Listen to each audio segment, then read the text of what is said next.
Dilber çağırsam gelmez, elimde güller. Sen çıksana tansa, oynasın eller. İnsede aydımlarıyla toyma devam ediyor. Dayanç Mehmet'e.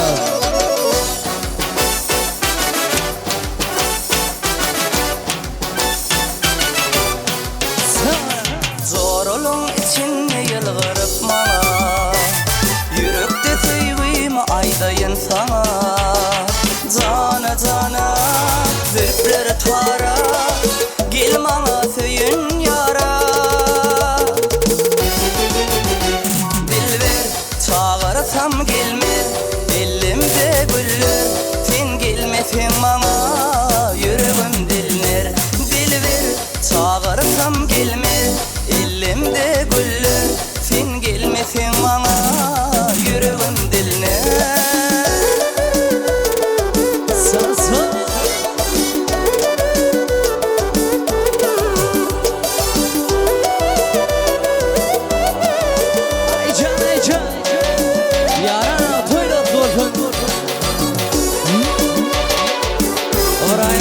Oturuyor.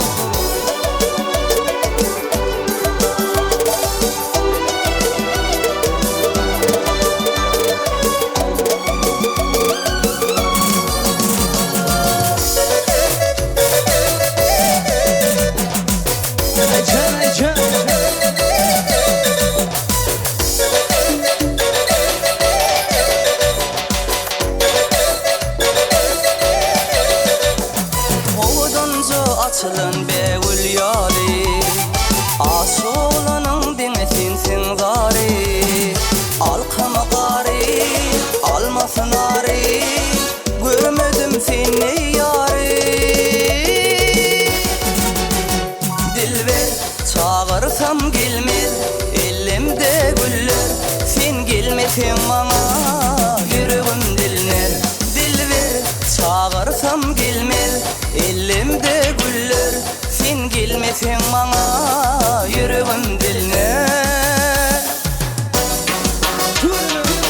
Aycan aycan.